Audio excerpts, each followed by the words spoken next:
Welcome back to the channel, everybody. My name is Z James. This is Z32 Workshop, and that over there is my 1993 Nissan 300ZX convertible that I autocross and weekend drive or fun drive going to work and whatnot.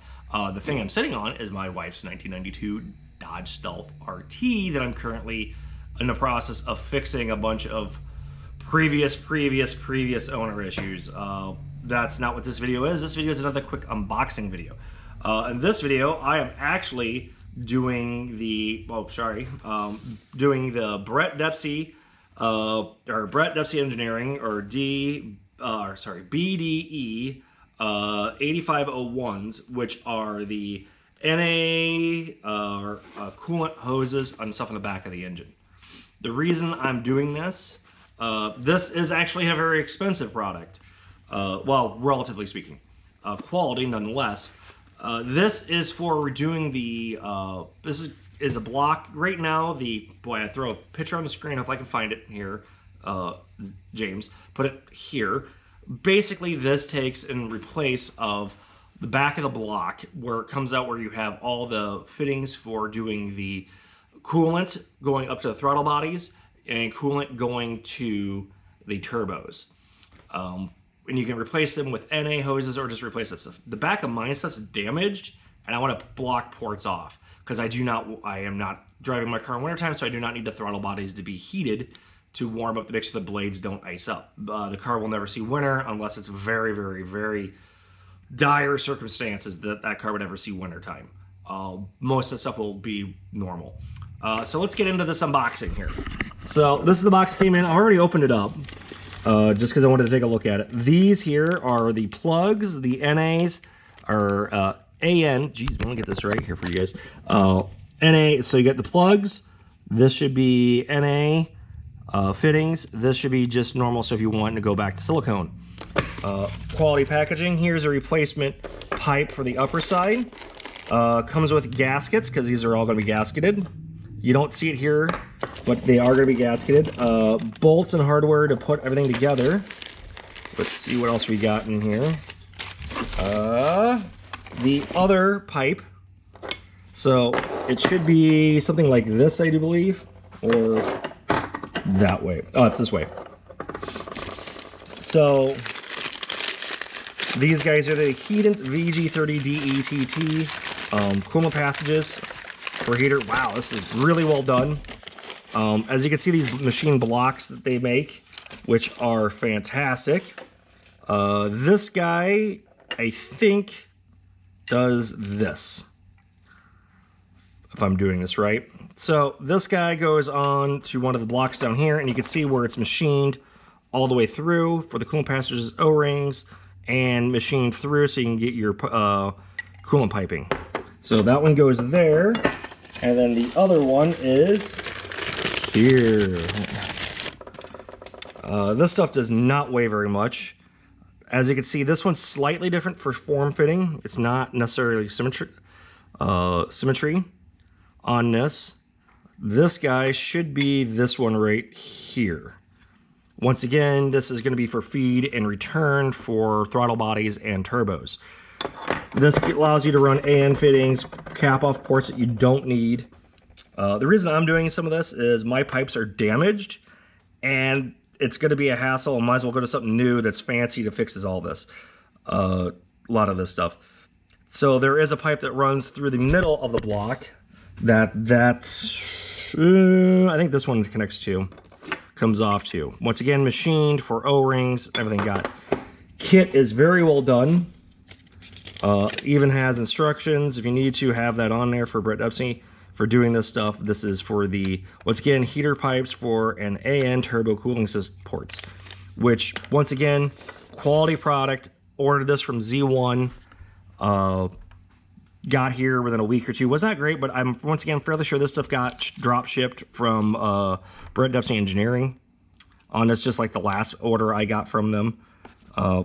Like I said, I don't know. These look brand new, so I'm assuming he's making their own on this and this. These are very well machined, very lightweight for the most part.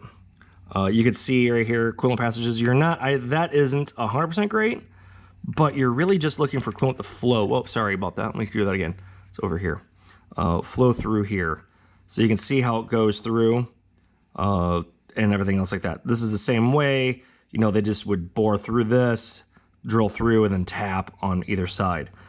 So that's what this unboxing video is. Nothing fancy, nothing crazy, quality products. So yeah, this will be a slightly longer video than the last one, but nothing too crazy. Like I said, this is from these guys, Red Upsy Engineering. Does great stuff. I think it's amazing people are still developing and doing products for the Z32 platform.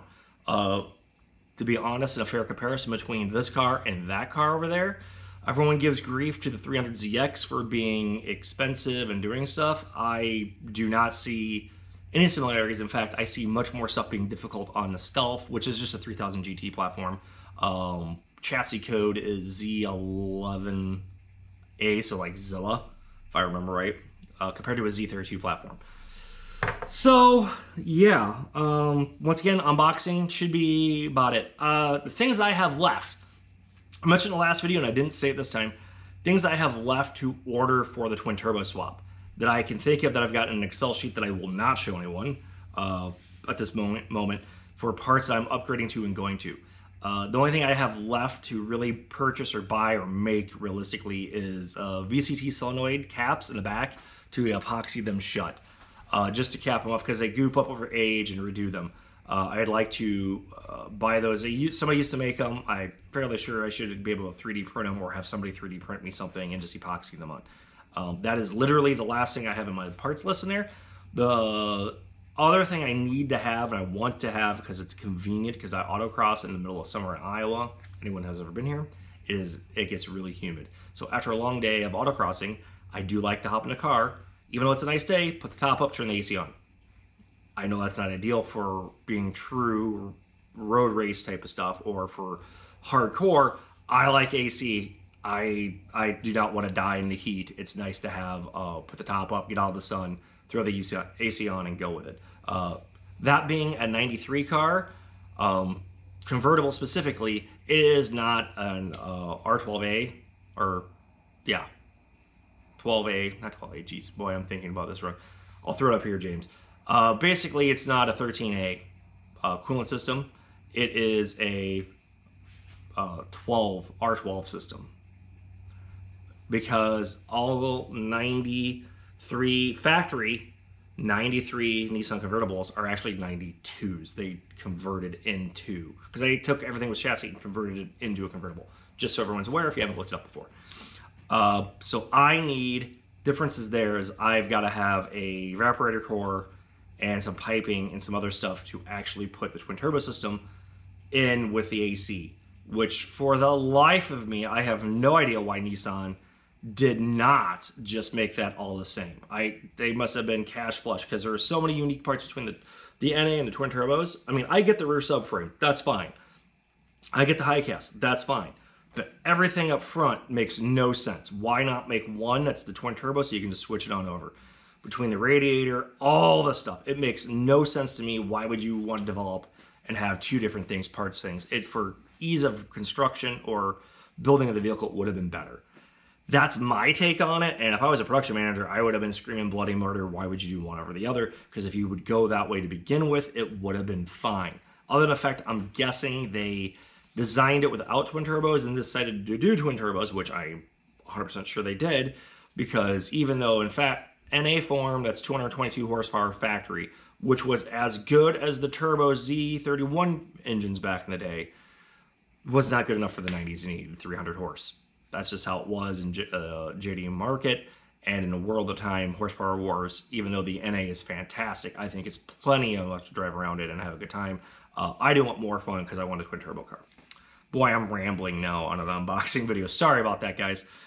Please like and subscribe if you like this video, and if you have made it to the end, I really do appreciate it. And if you haven't, well, come back and stop in for other questions or stuff you need to know.